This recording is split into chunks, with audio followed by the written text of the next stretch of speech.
Hey everybody, Dave Huber here for TRADEway, and I have with me today Blair Nightingale. We are ready to do another mind mastery. Come out and master our minds by consulting God's Word.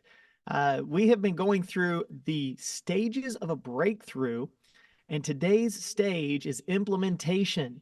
How do we go from meaningful action to implementation? Aren't those the same? Right? And if they're not the same, how are they different? What are your thoughts, Blair? Yeah, many of you, I'm sure, have been joining us along the way. For those of you that have not, and I do tend to do this a little bit in the beginning, I'll do this very briefly. We're moving through the stages of a breakthrough. We can really break this down, find where are you in this, if you're even in this. Okay, now you're probably somewhere along the line. Today, we're going to focus on one of those as we do, but it's important to know what that process is. So we talked about pain recognition, where you recognize and accept you don't want to stay where you are. Okay, I'm giving very brief. Then you're willing to surrender and make space for something new. And that's not the same. Both of those are not the same. Okay. Some of the most, I'm going to say, unhappy people realize that they don't want to stay where they are, but they never transfer to making space. It's so easy to get on a rabbit trail here, Dave, but we've got whole sessions that you guys can go back and watch on each of these if you want more understanding. Seeking empowerment is the next one. Okay. Partnership. There's many different ways to do that. We talked about that, and that spills over into a point of meaningful action. Now, finding partnership, that is meaningful action, right? But there is something else where once we get partnership, we actually begin to put our hand to the plow, as it were, to discover, okay, what am I really going to do? So Dave said today we're on implementation. You say, well, isn't point of meaningful action implementation? And the reality is that it's actually not exactly the same thing. Okay.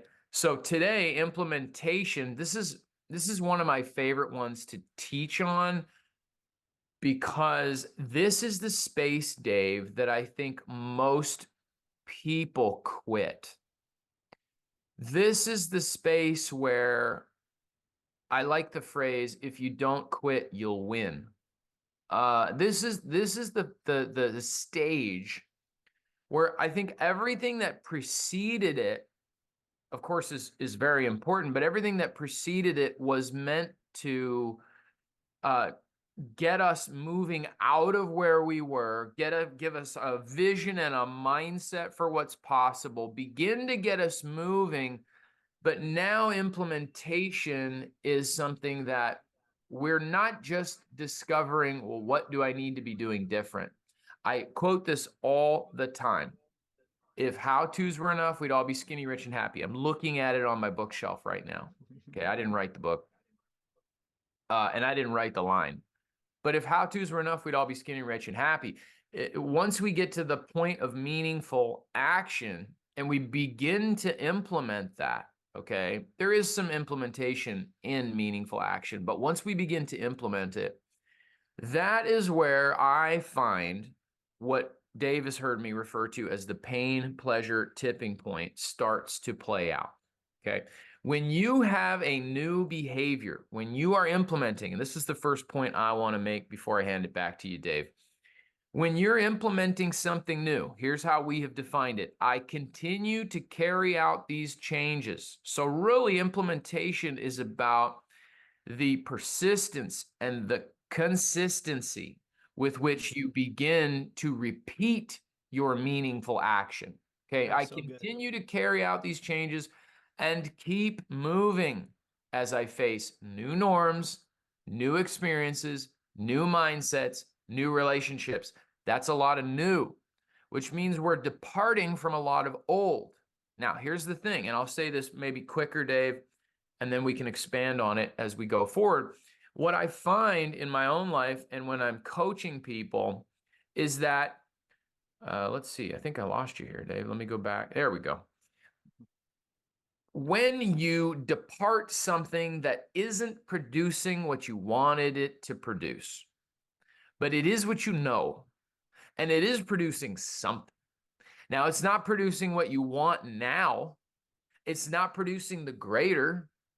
It's not taking you further, right? I've done some coaching and training where I was being coached, and I thought it's not always that it was, totally broken or barren, right? That might be the case. Maybe I really need some help in an area, or it's not even close to what I want, is what I'm referring to. But sometimes it's been good, but I know it could be great. Okay, not all coaching is about, 911 rescue. It was good, but it could be great. That's what we want for you guys. Okay, that means you're going to have to leave behind all those habits, norms, even relationships, partnerships. I mean, things just move, Dave, right? So what happens is the payout that you were getting is going to be offset. It decreases. You're sacrificing that.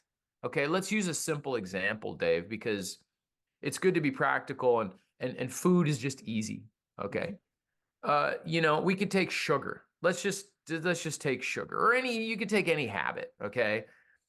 Or just even, maybe I'll just go more general, a diet that's not working. You don't want it that way. Okay. We can apply this. It could be a financial diet. It could be a mindset diet. It could be a relational diet. I mean, we could put this into so many things. You begin to turn from what you've been eating. Oh, I'm using that to comfort. Oh, I'm using that to whatever,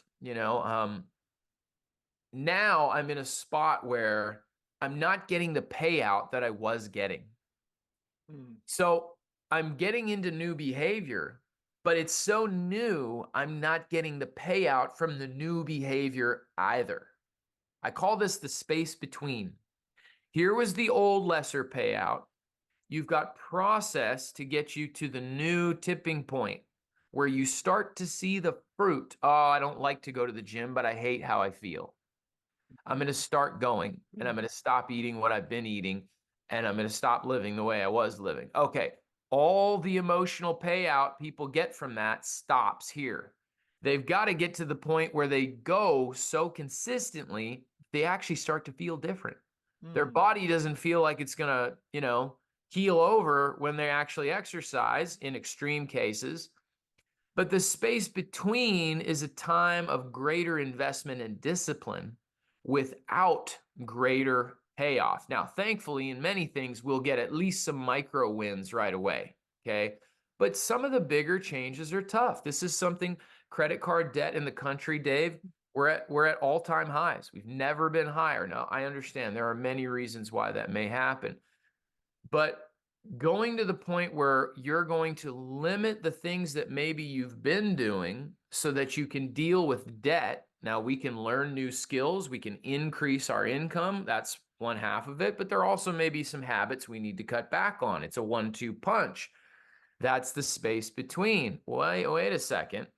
I'm investing in something new. I'm not doing what I used to do.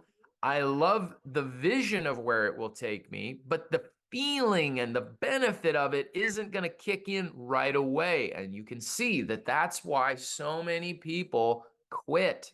They quit in the space between because they say the new investment is not worth it to me compared to the old payout, because I can have that instantly, even if it's not greater, even if it's mediocre, even if I've recognized I'm not happy with it anymore. It's easy, it's accessible. I can have the payout now. And this doesn't have to be petty. This happens in all kinds of things in life. This can be bad to good, but this can also be good to great. So then it's tempting. There's gravity to do the thing we've done. How do I get through the space between is the most important thing here. And that's why I like talking about this particular stage of implementation, because it's not just about implementation. It's about implementation. It's about re-implementation, and it's about sticking with it until there's a tipping point and you emotionally, mentally, relationally, financially, spiritually experience the greater fruit that you have been envisioning. And there's a weight that tips over now, where now the old thing, which still had some gravity because it's what we had, it's what we could get, it starts to exponentially drop. that gravity. Why? Because now the gravity of the greater experience is getting a hold of you physically, mentally, spiritually, and so on, right? That, as soon as it happens, Dave, you are transformed. That's literally transformation. You won't even hunger for the old thing. This is, of course, new habits, but, and I'll stop here. The question, of course, is how do I get through the space? Okay. A question for you guys who are listening. Here's what I want to know. I want to know how many of you find yourself right now in the space between that Blair is talking about. Maybe you've tried something new. Could be stock trading. Maybe you're brand new to TRADEway. You're hoping to get some financial breakthrough. Maybe it's something like a relationship, a new relationship, or an old relationship you're trying to repair. It could be a diet. It could be something with your physical health. You're trying to start a workout program, or you're trying to eat more healthy. Maybe you're trying to get more sleep or drink more water. How many of you are currently finding yourself in this space between that Blair is describing, where you are trying something new, and because you're trying something new, you're not getting the payoff from the old habit or the old just the status of the relationship? There's no Right. payoff there either. And now you're hoping for something new that will be fulfilling and better and greater, but you're not experiencing that yet. If that's you today, let us know in the chat. I want to know how many of you find yourself currently in the space between in any area of life. If that's you, let us know, because that's what today's mind mastery is all about. It's all about how do we get through that space between? How do we get into implementation where, I mean, obviously implementation is a part of getting through that space, but it's hard to implement, Blair, when the motivation isn't there, right? When the motivation is counter productive for us because I'm not getting any kind of payoff. I don't feel happy about the change I'm making yet. And so there are a couple of things that we want to talk about that will help you identify what's going on, like what's going on up here. Because remember, this is mind mastery. We've got to master our minds. What is the thing that's going on that's making it hard to follow through? Many of you started something new and you're finding life getting in the way, right? There's a lot of distraction. There's a lot of disruption. Maybe there's already a point of discouragement. You started something new. Maybe you had this point of meaningful action and you invested some time or some money or some willpower and you didn't see the payoff. And so now you're asking yourself, is this really going to work for me? How many of you find yourself in that position where you go, now I'm worried that this thing I started isn't going to work out for me? Because that's what this time of space between leads to for so many people. You get the two types of people, those who see it through to the end and they have massive breakthrough. And then you have those who, when it gets tough, they quit. And you might not think of yourself as a quitter, but there's this trap that Satan will use to make you think, all right, this is God telling me that it's not going to work. So it's time to cut my losses and move on. How can we know if it's time to cut the losses, right? Because there are times like that, right, Blair? There are times when we should say, okay, we need to think from a different perspective, go a totally different route because what I tried didn't work. What can I do to identify if I'm in that scenario as opposed to I just need to push through and keep going? Yeah, yeah. There's so many good things there, and I'm hearing a lot of you guys in the chat. I think for starters, we need to identify when we're talking about major life change, right? I had a mentor and he told me, Blair, I want you to diversify your prayer portfolio. And he was not a trader. So he wasn't even part of this community.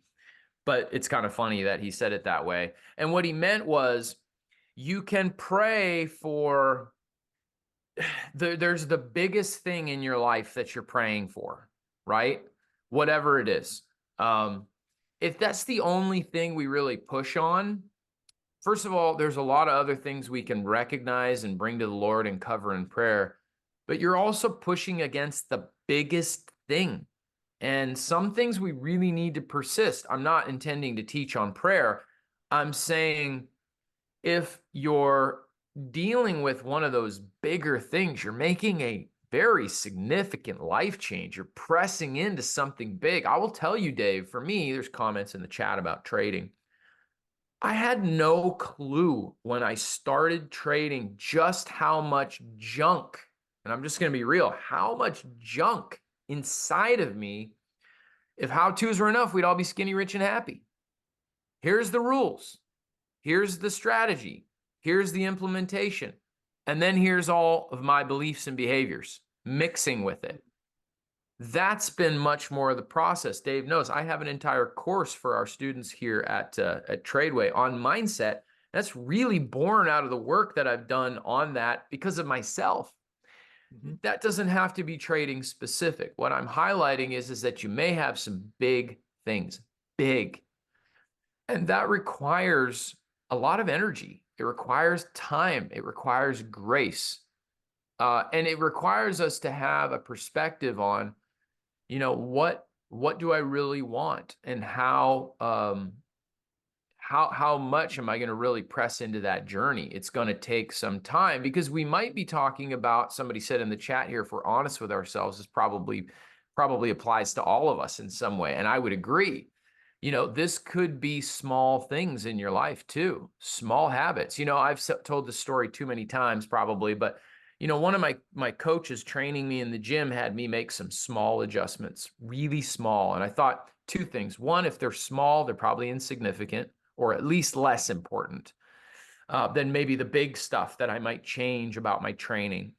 And the second one is I was just kind of annoyed by it, because it was like, that's probably not probably not something I'm not hiring this coach for that. I think it was probably a little bit, but I've told the story so many times, timing my breaks in the gym, for one example, because it's such an easy one to understand. It was massive, massive how that added up with the other little things. So I think, Dave, we can differentiate a little bit. If it's really big, really small, well, we're going to have a different time frame there. There might be a different level of energy that goes into that, which means we're going to have more grace for ourselves. I've got some people in the chat talking about things that they've started. They feel like they're in the space between. But if there's a space that looks like this, and this is the start, and this is this breakthrough we have in mind, they might be like right here. We're very early on. Okay. Keep in mind, this I got to probably throw this in here. We live in a microwave culture, right? We think everybody's an overnight success. We think everybody's good at things because they just are. It's the social media world, Insta famous, all that kind of stuff. Even if we don't spend a lot of time on that kind of stuff, it's very much a part of our culture. So, we've got to be willing to focus in on things, to sustain that momentum. Now, I want to comment on a couple of things here. We need some tools to get through that space between. Okay. And for me, I'll just give a couple quick off the top of my head. Number one, I need the word of the Lord. I need the word of the Lord. I need to know that and I'll speak to what you said, Dave, of sometimes maybe we need to adjust. Maybe that is the breakthrough and the change we need to make. Sometimes the hardest things to let go of are the things that we have in our hands that actually came from the Lord. Sometimes he wants it back, right? Old wineskin, new wineskin. He's teaching about old covenant, new covenant. Who gave us the old covenant? God did. Yep. Oh, but he did something new and said, all right, we're not going to do the old thing anymore. They had a pretty darn hard time letting go of the old one because of who the old one came from. Wait a second. Good, Blair. That came from God. Yep. I don't want to, how could we? No. And now this guy shows up and goes, well, actually, we're doing something new now. Now, obviously, we're not going to shift from the new covenant. Okay. Right. But I think some things we have to give up they're the enemy planted them. It's the tares among the wheat. We've got to get rid of it, right? It's not working. However, it's not always that. Some things are the things we got from God. I consider myself a thankful person. And so leaving behind a blessing that the Lord has given me makes me go, well, am I being thankful for that still? Am Right. I still being thankful for that? It feels like maybe I'm saying that's not enough, right? But what if it's the Lord saying, that's not enough? I want to take you deeper. I want to take you further. I want to take you higher. I want to take you to new areas in which this served you well in this season of your life, but you're going to have something new, a new skill set, a new mindset, a new surrounding of people, a new prayer life, like a Yep. deeper prayer life, a more meaningful walk with me to get to the next thing. If you're like, this will serve you well here for now, right? Exactly. But if you want to get to the next mountaintop, you got to go through the valley, and that's going to require a whole new set of faith, like a new walk of faith, I should say, because you're going to have a time where you're leaving behind what's good to get to something that's great. It's 100%. And that is why it's the walk of faith, right? It's like now I'm walking into a place of the unknown. I'm walking to a place that's called the valley of the shadow of death, right? Where I will fear no evil. What does that mean? I'm surrounded by evil. And when you try something new, evil is going to try and keep you from accomplishing that new thing. We'll find that what we have thought, what we have done, got us to where we are. We are in the spot we are in because of the building blocks that we use today. Mm-hmm. We cannot use the building blocks that brought us to where we are today to get us to the new place we want to be tomorrow, because they're the same blocks. We need new energy. It's energy in, energy out. So it sounds like a simple enough, schematic or strategy. And that's true. There's strategy there, but the deeper level is, okay, what gets me through the space? I need the word of the Lord, because I don't have clarity. He knows me better than I know myself. He has prepared good works in advance for me to do, that I might walk in them. That's destiny and purpose. My value is in him, but I have a purpose to walk out on the earth. Jesus didn't fulfill his potential. He fulfilled his purpose. Humans have much potential. They do all kinds of stuff, but it's not about the potential. It's about the purpose, because I want to do the purpose with the person. And the purpose of God, greater than the potential of man, requires the partnership of God. So I want the word of the Lord, because the empowerment of God is going to be there. That's the grace, that's abiding. Okay. So I want that. When I have that conviction for me, when I feed it, this is Joshua chapter 1, don't turn to the right, don't turn to the left, right? Because you're going somewhere you've never been before, he tells Joshua. Okay, that's a little bit later on, but he does tell him that. And so they have that conviction. So that would be my first one, Dave. My second one would be, we need partnership, we need accountability, we need community. Dave's heard me talk many times about what I call the conditions for breakthrough, the garden. We cultivate a garden to grow flowers, tomatoes, vegetables, you name it. What do? We create an environment where growth is natural. Because why? Because we want growth to happen. So we give it every opportunity that we can for it to happen. We wouldn't plant a garden in, sand in the closet and expect growth to happen, but we do it with ourselves and people all the time. We're in conditions that are not conducive to growth, and then we wonder why growth isn't happening. Yep. So we need conditions. Okay, we need conditions for growth. Accountability, community, prayer, partnership, all of that is so important. This is why coaching is so important, Dave. This is why coaching is exploding across the world, because people are going, I'm shooting higher. That's always been true to a degree, but we have ways to do it, right? Like we're doing right here, that we haven't had. And I have coaches in my life right now that honestly are opportunities with people they're at the top of their industry that I wouldn't have been able to do before, without. So it's a huge thing that people are recognizing, because you need someone in the space between with you. You need that. If you want that breakthrough bad enough, you've got to give yourself partnership. You've got to give yourself conditions The most obvious one, of course, here at TRADEway, that's what we do, right? That's what we do. I have done that in several areas. I've mentioned to you guys before that I'm on a specific music one right now. I mean, he's one of the biggest guitar players in the world, honestly. And you know, in I guess it's probably been 6 weeks for me, Dave. You know, the what's the word I'm looking for? The fruit. The fruit is just, it's just amazing. It's just like, oh, I never thought of that. I didn't know that. And it's accountability to keep you going in the space. You need encouragement. You need wisdom. I say this all the time. Perseverance is good, but perseverance that lacks wisdom leads to despair. You don't want to persevere in the thing that's not working. Eventually, your heart, your spirit, your body will just get tired.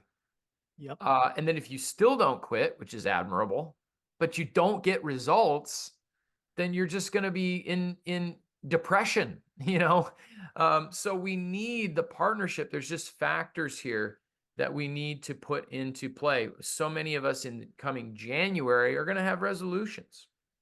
The keys to breakthrough will be significant for you guys when it comes to the resolutions, because you may get to the point of action, taking meaningful action we talked about last time, but your implementation is going to require something that keeps you moving. Last thing I'll say, Dave, burn the ships, right? We just talked about maybe, you know, moving on from something old to something new, which, by the way, is so often the reason we don't do something new or don't stick with something new, because as I mentioned, we could just go back to the thing we knew before.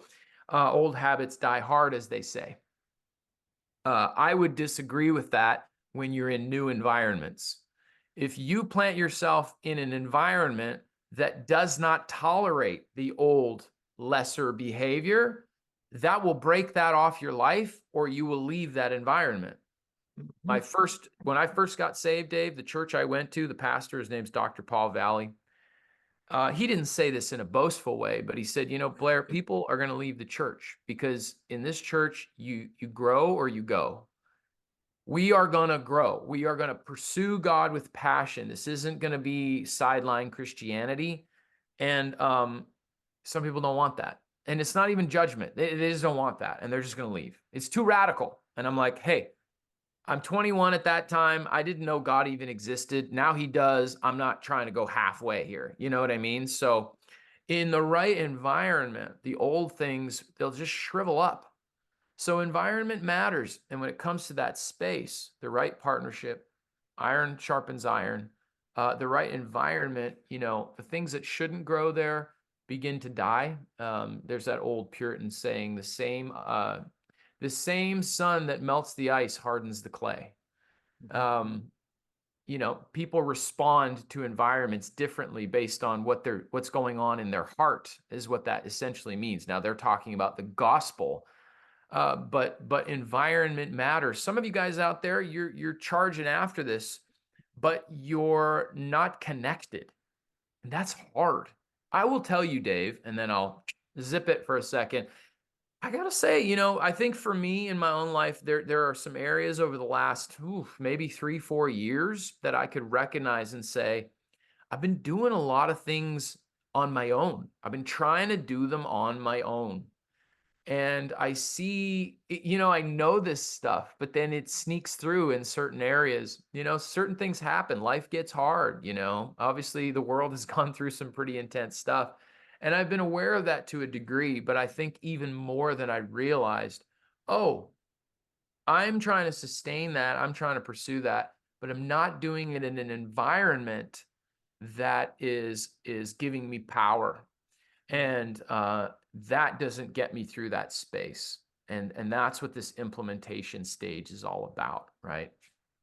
Well, so let's talk a little bit about what you can do, because being in the right environment makes a huge difference. Obviously, if you're going to work out, stop trying to work out in your living room, go to the gym, right? That's a whole new environment where you see other people around you with similar goals. I'm not saying it's bad to work out at home, but every once in a while, get in the gym so that you have some accountability. Get people around you that say, hey, we're doing this too. And so you hang out with giant killers, as you like to say, Blair, right? If you want to kill a giant, hang out with giant killers. and be around that community as well. So, and community is often, by the way, attached to environment because birds of a feather flock together, right? So Yeah. get to the place where you know you will have the right environment for your breakthrough, and you'll begin to meet the people that you need to encourage you for that breakthrough. Now, a couple of things though that we can do at home, or even just when we're thinking about ourselves and how we're trying to break through whatever it is we're trying to achieve. Point of meaningful action. We take it. It's kind of a scary thing. Maybe it's we signed up for a coaching program. Maybe it's we got ourselves involved with some kind of educational product. Maybe it's we made the phone call to the loved one to start the dialogue and try to repair a relationship. Maybe it's, you know what? I have shared my personal sin temptation struggle with my pastor, and now I am really trying to overcome this thing, and I'm reaching out for help. I took some meaningful action, and now it's like everything got hard. And I want to talk a little bit about that. So like there's disruption that follows intention. We've talked a little bit about this in the past with some of these other mind masteries, Blair. So many of us, what happens is we get ready to do something. We take some big action and we think, yes, I did it. I'm excited. I'm motivated. And then all of a sudden, everything gets hard. It's like maybe it's a financial risk. We took a financial risk hoping to have some kind of financial breakthrough. And then the car broke down, right? Or my child broke his arm. And all of a sudden, now there's other financial obligations that are disrupting what I'm trying to have happen. There are 3 big D's I want to share with you guys real quick. One is disruption. Another one is distraction. And the third one is discouragement. You took this meaningful action, and then all of a sudden something begins to work against that meaningful action, right? Something that is a direct attack. It's an assault on what you're trying to accomplish. So if it's a financial risk you took, some other financial problem rears its ugly head, right? If you tried to start a diet and then all of a sudden donuts went on sale or something, like all of a sudden there's like this direct assault on you, right? And it's literally trying to stop the action that you're taking. That is disruption. Some of you have felt that, right? Maybe it's I tried this new skill set called stock trading, but I'm having tech issues, right? And I can't even get my computer to work right. So that's a direct assault, disruption. Now, some people, they listen to this and they go, or they see this happen and they say, well, this is God trying to tell me that I did the wrong thing, right? Like very obviously, if God wanted this to work, he would empower me to do it. But we learn in Genesis that God told man to be fruitful. And then he told him 3 things to do: multiply, replenish the earth, and have dominion over it, or to subdue it, actually. Multiply, replenish the earth, subdue it. Those are 3 things. Subduing means you're going to have to trample down, which means you have to overcome. You've got to conquer whatever it is that tries to disrupt your progress, right? So you have disruption that's going to occur almost immediately after that point of meaningful action. And the thing that will help you get through the disruption is to remember the promises that God's made you, right? Right. And that's why Blair says, like, get into the Word. Get into the Word and find out, like, what does God promise me? I got to know that, because I can't depend on the promises to get me through the disruption if I don't have those promises in my mind to begin with, right? Draw near to him. Draw as close to him as you possibly can. That will help carry you through the disruption. So disruption is usually a bad thing that occurs immediately after your point of meaningful action. The second thing that can happen is distraction. Now, this might not be a bad thing. This could be a good thing that's just eating away the time or the effort or the resources that you currently have dedicated towards the new thing. It's just what Blair was talking about, which was maybe we have to leave the old wineskins, right? And get into the new wineskins. This can look like I'm trying to start a new ministry, but I'm still helping with an old ministry. I deal with distraction a lot. Like that's one of my main things that will stop me from taking new action is I am doing good things that came from the Lord, right? Right. And I don't want to let go of those things. And so there are certain things that I, in my own life, I'm struggling. Even now, I struggle with distraction, Blair. That's one of the big ones for me. Good things that I know are making a difference, that I know are helping. And it's not necessarily that I have to stop those things, but I have to figure out, how do I keep those things from distracting me from doing the new thing that I know the Lord has for me? And so distraction can be a big one. It can be a good thing that keeps you from hitting the great thing. What helps me with this? Reminding myself of my purpose. Like, you have to understand what your purpose is, which means you got to get really, really familiar with what your identity is in Christ, right? Because like, my identity is so intricately connected with my activity, with what I do, that unless I remind myself of why God put me here on earth, I will spread myself thin, doing things that I know I can help with, things that I know I'm talented in, that I can say, okay, over here I can help, over there I can help. And I will get so distracted doing the other things that I'm missing one of the main things that God put me here on earth to do. So purpose is so important. How do you know what your purpose is? Get real familiar with God's word and what he says about who you are in him. So then the third one is discouragement. Now, discouragement is often something that's produced by the first two, right? You get disruption, you get discouraged. You get distraction, you get discouraged, because you look back and you go, I haven't made any progress. Maybe I just shouldn't. What was I even thinking? God kept me doing so many other good things. He just obviously didn't want me to do this other thing.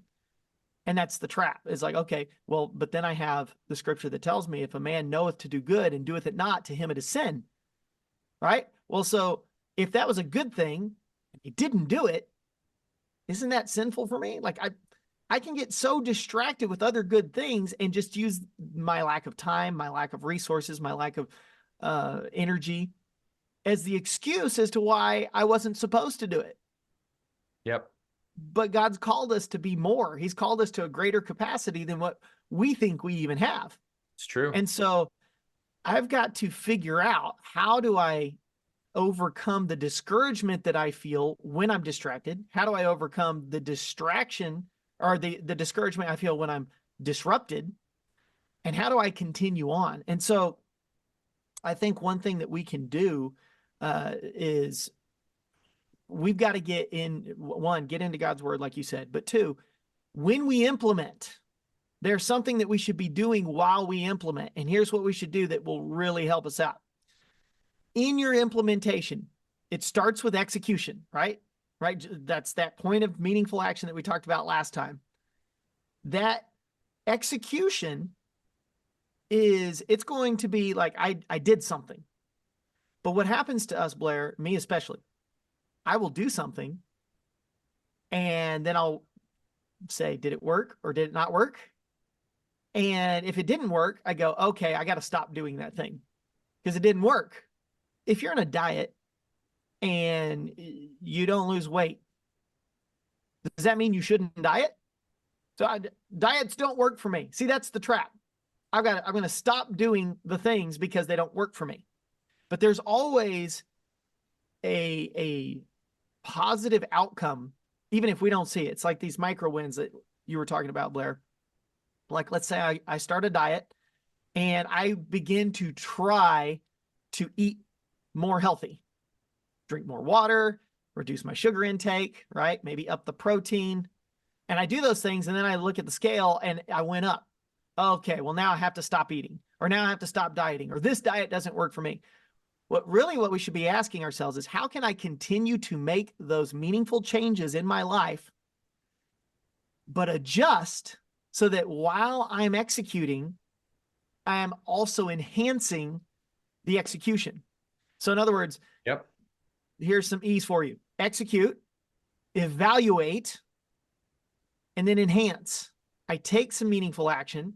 I evaluate what happened from meaningful action, because something always happens. Something always changes when you take meaningful action. It might not be the change you're looking for, And so if it's not the change you're looking for, you go, It it didn't didn't do work. anything. And you go, I'm Yep. going to stop doing that. But it might, something big might have happened and you might have been missing it because you're just focusing on the number on the scale. I would argue that something is already happening in you that is the most important thing. Oh yeah. It's that you have decided to depart from where you were, and Mm-hmm. you are putting one foot in front of the other towards where you want to be. Yep. A friend of mine says, I want you to adjust more and measure less. Okay. Right. Dave's got some, well, they're getting a little bigger now, but he's got some babies running around, and kids, they measure me on the door jamb. And Yep. then the next day, hey, measure me again. Like, well, all right, today, but you're probably going to be pretty much the same height. You know what I mean? Yep. It's going to take a little time. Trust me, you're moving in the right direction. It'll happen. But if we do it every day, if we measure it every day, or whatever that period is, I'll let you finish here, Dave. But if you measure,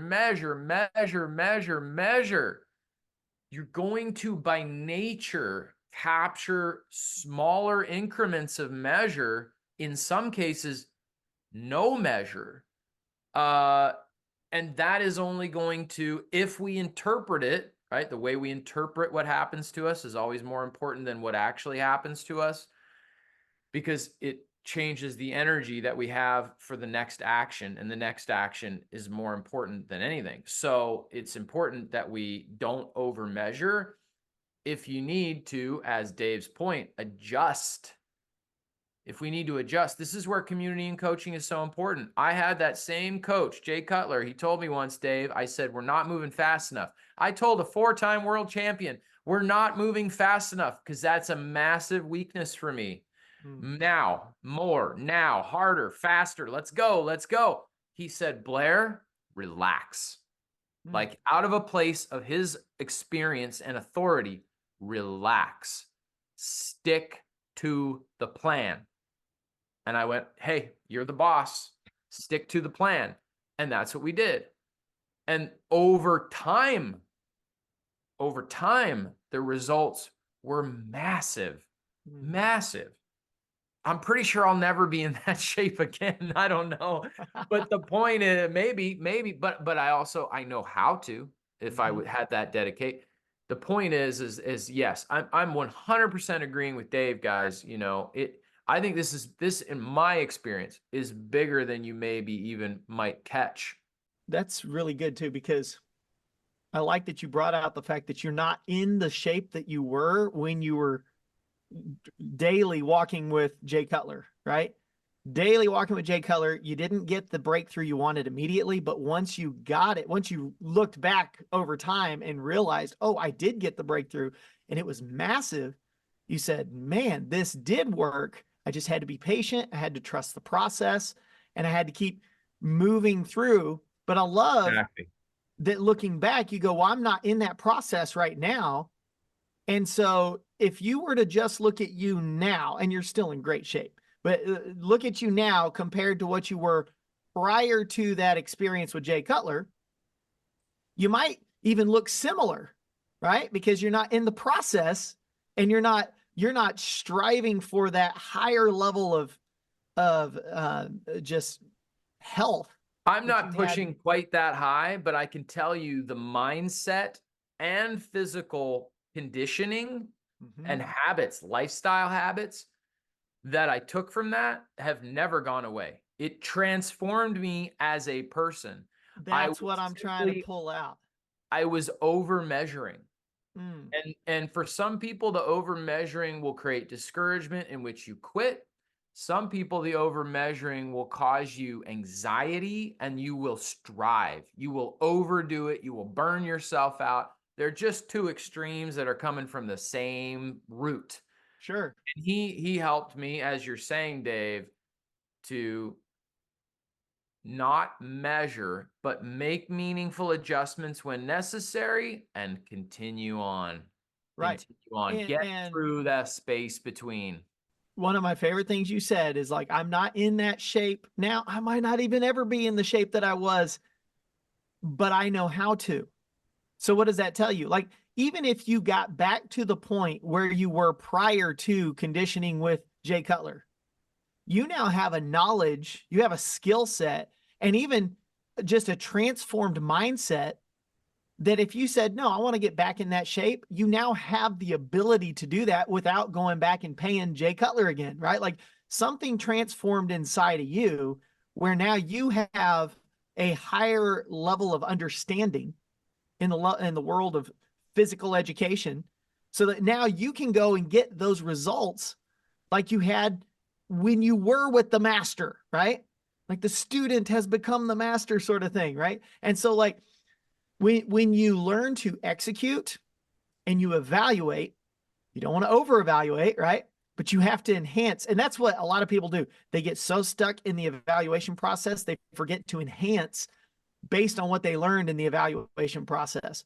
Now, when you're evaluating, make sure that you are evaluating the number that you're looking for, right? Maybe it's the scale going down, but also evaluate the other things that are going on in your life that are different now. And that's what we're kind of going to, like what you might not see the breakthrough that you think you want to see, but what breakthrough did that give you, right? Are you sleeping better? Are you getting more energy out of your workouts or whatever? Are you finishing and not feeling quite as tired? No, you don't have the physique that you want just yet, but because you're getting these other wins, that can help you to evaluate in the positive manner and start going. It will help you avoid the discouragement that comes from the disruption and the distraction and all that stuff. Because if you can begin to see the micro wins, then you can say, all right, this is at least enhancing my life in 100%. some way. It's not the way that I hoped yet, but I can take my action, my execution, and I can say, all right, now let's evaluate. Something good is happening. What else can I do without stopping the good, right? What else can I do to enhance my execution so that eventually I get to the point where I want? Let's bring it back to stock trading real quick, Blair. I don't have $1 million yet. You know, I haven't replaced my income yet. I haven't paid off my education yet. But in your trading, have you figured out how to stop losing on trades better than you did when you first started? Most people don't realize that's a massive win. If you can reduce the amount of win, in losses you have in your trading, that is the thing that happens right before massive breakthrough in the financial realm, right? Like, because you're so used to when you make an investment or a trade, it just goes against you and you start having these big losses. When you see your losses shrinking, guys, that is the first step towards the big profits that you're trying to get to. The first step is that you see losses shrinking. That doesn't feel like breakthrough. That feels like losses still, Blair. That still feels like I'm not, it's not working. I mean, I will tell you, Dave, that Jay, and we're talking a lot about Jay today, so that's kind of funny, but he used to say, you can't out-train a bad diet. You can't outwork. You can't. It's not possible. Right. When we, Dave, the other guys, were coaching people, you know, for me, the out-train a bad diet in the market is you're not going to outwin your inability to stop out. Right. It's just one habit. And, you know, so I think it's a really good point, Dave. I just want to make sure to throw in here. You mentioned something a little bit earlier about, getting obviously focused, and a couple of thoughts for the implementation. Okay. Obviously is what we're talking about. A couple of practical things where implementation requires focus. Bigger breakthroughs, even some of the smaller ones, it requires a focused implementation. When we talk about environment, what we're doing is we're focusing the conditions around us towards the growth and breakthrough we want to see. So that means that certain conditions are being removed, certain conditions are being cultivated. Partnerships, relationships.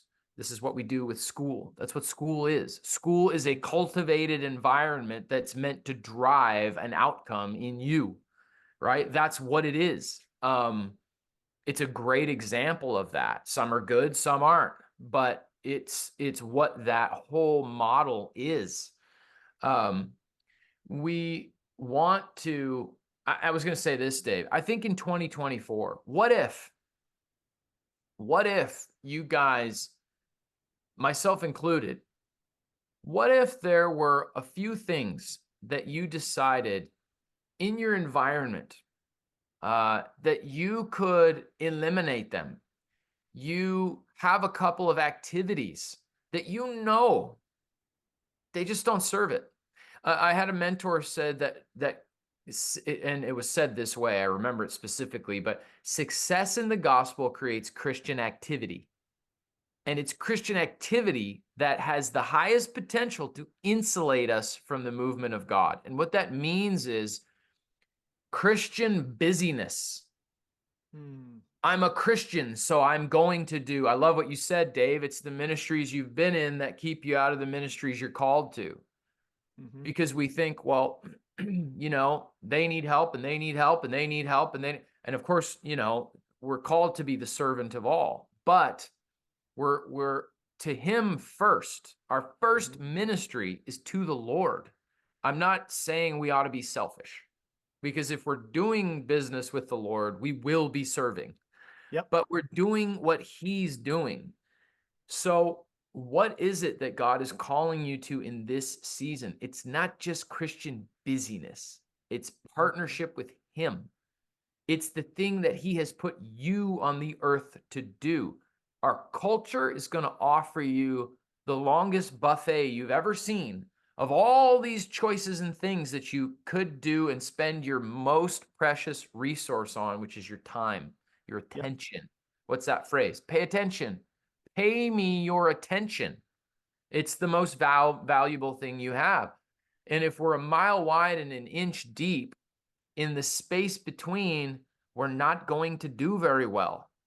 We need to be focused. One thing, it's not so much now. I can't say this as much right now. It's interesting. You get married. I've had to negotiate this a little bit, but we do have some things. Blair, what do you mean? I'll tell you. I cultivate at least one room where there are things in the room that move me. They inspire me. They speak to me. They might be, souvenirs or things that have happened in my life that remind me of testimonies.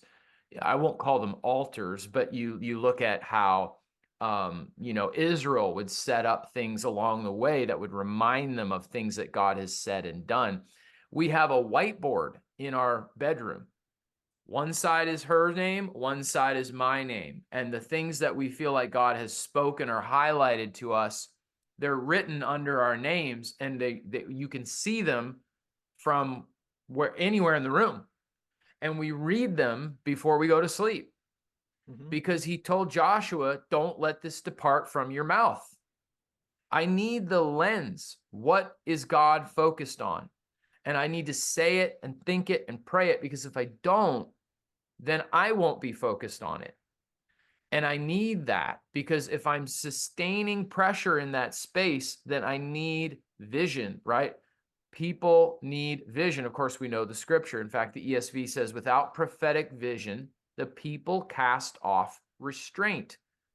They stopped saying no because they forgot the yes that they were supposed to have in their mouth. So I try to remind myself of that yes, so that I focus. Focused intention for many of you guys will be the answer to the opposition, the disruption, the distraction that Dave talked about. And you just need to keep going. So for me, Dave, it's what if next year,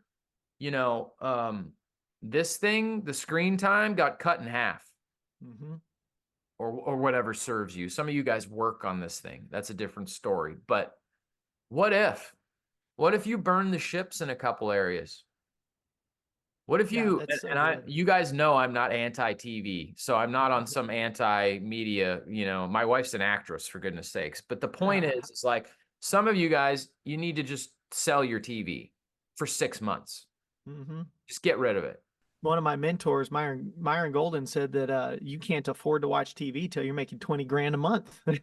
You know, you just He, can't afford it. I Calls quote it the Myron when he electronic says, income reducer. right, there you go. And so Yeah. something else I quote from Myron is I'm not going to sit here and watch other people live their dreams while I'm living my nightmare. Mm-hmm. Again, guys, it doesn't have to be the TV. It might be something else. But I'm just going to tell you, and this is true for me, there's probably a short list of things, and we talked about this in our prayer meeting last week. What are the things you need to leave behind in 2023 before you decide the things you want to go after in 2024? There's probably a short list, maybe a long list of things that you already know. That can't stay. If Nope. I'm going to do this has been our focus today, guys. This is implementation. You started here, but the goal is here. And you now know Dave and I are explaining all this stuff that happens in the middle here. Because if you don't understand the stuff that happens in the middle there, if you don't understand that the beginning of implementation to the point of tipping and breakthrough has time and space and energy between it, then you won't know what you're walking through. And if you'll have the vision and wisdom to know what you're walking through, then you can get the appropriate energy, power, and partnership that you need to be successful moving through the space. And if there are things in your life that you know are they're energy sucking, they're time draining, they dull you. They're not sin. They maybe don't, uh, Paul says, let us throw off the sin and weight, which so easily entangles. Oh, not just the sin, but the weight. What's weighing you? I'm just going to be a little more bold today, Dave. And I understand that this is, we're talking about breakthrough on many levels. Some of y'all need to go to counseling. Okay. If I can just say, because the weight, an anxious heart weighs a man down. Some of us, man, stuff has happened to us. Let's be real. It's just a reality. Maybe your pastor, maybe you're whatever it looks like for you. You get to decide, guys, right? Take it or leave it, eat the meat, spit out the bones. But the point is that it maybe isn't something on the outside, it's something on the inside. Right. That's so good.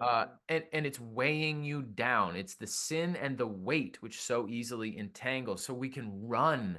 So we can run. Mm. You have the intention of, I feel like I'm speaking to somebody today. You have the intention to run. You have the energy. You have the vision. But the enemy has preemptively worked in your life to create entanglements and weight. When the enemy comes to tempt us, I don't believe he's really trying to tempt us so much for the season that we're in, but he's trying to disrupt us for the season that we're going into. Yep. So we need to untangle some things sometimes. Mm-hmm. And that's where some of us are at. Whatever it is, if you know that thing, it's got to go. Pick one, right? Maybe you identify the big one and a not so big one, and you start with this one, okay? Whatever it is, you need partnership, you need vision, you need power, you need environment, you need those things. But if you get yourself those things, give yourself those things, you Well, can give yourself the power you need to do it. Last thought from me, Dave. sure, If sure. having begun by the Spirit, will you now be perfected by the flesh? We do not do this in our own strength. If a greater partnership and empowerment and surrender with the Lord is not a part of your strategy, then you ought to bump that to the top of the list. Okay. I don't just mean striving with the spiritual disciplines. The spiritual disciplines are important, but we're not spiritual when we do spiritual things. We're spiritual when we do what the Spirit is doing, because that's where the power is.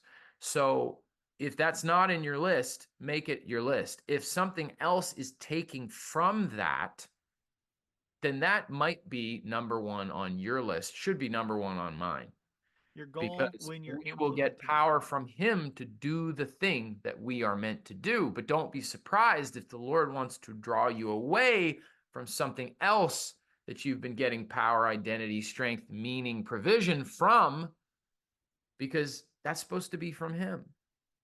And in the end, when you do this, you might find that it was working on you. The goal when you're implementing, guys, isn't to determine if you should keep implementing. implementation has to continue. If it Yes. doesn't continue, it's just like what Blair said. It is consistency. So you're not going to go, I'm going to try it, and if it works, I'm going to keep doing it. If it doesn't work, I'm going to stop doing it. That's not how implementation works. It's once you are implementing, it is working. It's not working always the way you want it to, but it is working because there's work you do on work, and then there's work does on you. And it may be that work is doing work on you, and that's okay. The trick is continue to implement, but look at how you can enhance. Real practical way to identify this in like stock trading, you begin trading, and oftentimes when you begin trading, you lose money. So your goal is, how do I enhance that implementation? I keep trading, but I try to lose less, right? Now my implementation is enhanced. At that point, I will begin to figure out the things that work and the things that don't. Because if I can figure out how to reduce my losses while trading, I have just enhanced my trading. And then I can work on going the opposite direction towards profitability. How can I begin to grow profits, right? But first, like, just enhance. Enhance doesn't always mean what you think it means, right? And then you're on the scale, same thing. I may not be seeing the numbers go down, but I am enhancing my life. I am feeling better. I am looking better. I'm working better. I'm concentrating more, and the numbers aren't going down yet. I just have to figure out what else can I do to help the numbers go down so that I'm enhancing my diet. What can I do to enhance my implementation in my relationships? What can I do to enhance my implementation when overcoming a sin habit? So just look at, how can I enhance? I'll leave you with this. It is God who is at work in you, both to will and to work for his good pleasure. You got to be connected to the Spirit for this to work. He's able to do immeasurably more than we could ask or imagine, according to the power that is at work within us. So the question is how deep are you allowing the power to work within you? Because he wants to work and will in you to do your good pleasure. That's grace. He'll give you the power and the desire to do the thing that he's called you to do. So Lord, help us to know where we're doing things that you're not even doing. Unless the Lord builds the house, we labor in vain. But we know we need perseverance, and we know we need partnership, and we know we need power. So hopefully today you guys feel edified, encouraged, empowered. This is a good example, Dave, of a place you want to be so you can get a transfer of energy. I put this in the chat a little bit earlier. You know, it's Zig Ziglar. People often say that motivation doesn't last. Well, neither does bathing, and that's why we recommend it daily. So you might need it every single day. And that's not bad. Oh, I went to this conference and I got all juiced up, but man, it was all hype because, you know, it wore off in 4 days. No, you that's like saying food is hype because you ate something 4 days ago and now it's not enough today. No. You're going to need to eat every day for what? For energy. Your spirit needs the same. Your heart needs the same. Your vision needs the same. We got to stop living like the world around us. Dave Ramsey. Got to live like no one else so we can live like no one else. Well, so that's it for Mind Mastery today. I hope you've enjoyed this month's Mind Mastery on implementation. Blair, what's the next one that we're going to hit up next month? The next one is achievement. That's what we want to skip to, is how do we get to achievement? Well, there's going to be some steps that we need to take in order to actually get to achievement. But then once you're there, guess what? The transformation doesn't stop. Exactly. The breakthrough doesn't stop. That's true. That's interesting because so you guys will want to stay tuned because we hit achievement. You think, well, there you go. That's the stages of a breakthrough. We've hit achievement, but actually that's not the last one. Achievement, there's still 2 more beyond that. So you'll want to stick around for that. But once we start to see the fruit, what do we do with that? You want to maximize. We're not just trying to get to here. We're trying to get to here. So we'll do that. All right, Blair, thanks for being on. Guys, thank you for joining us for today's Mind Mastery. It was a lot of fun. Can't wait to see you again next month. Don't forget, we still do our workshops every week. You've got lots of available help on YouTube and Facebook and in webinars. Those of you who are already part of our programs, you've got a lot of help and a lot of encouragement, a lot of environment, a lot of community that you can tap into. Don't forget to take advantage of those things and get the encouragement that you need to reach the breakthrough that you want. Thanks for being on. We'll see you again next month. and then we'll see you in the market. All right. Thanks, guys.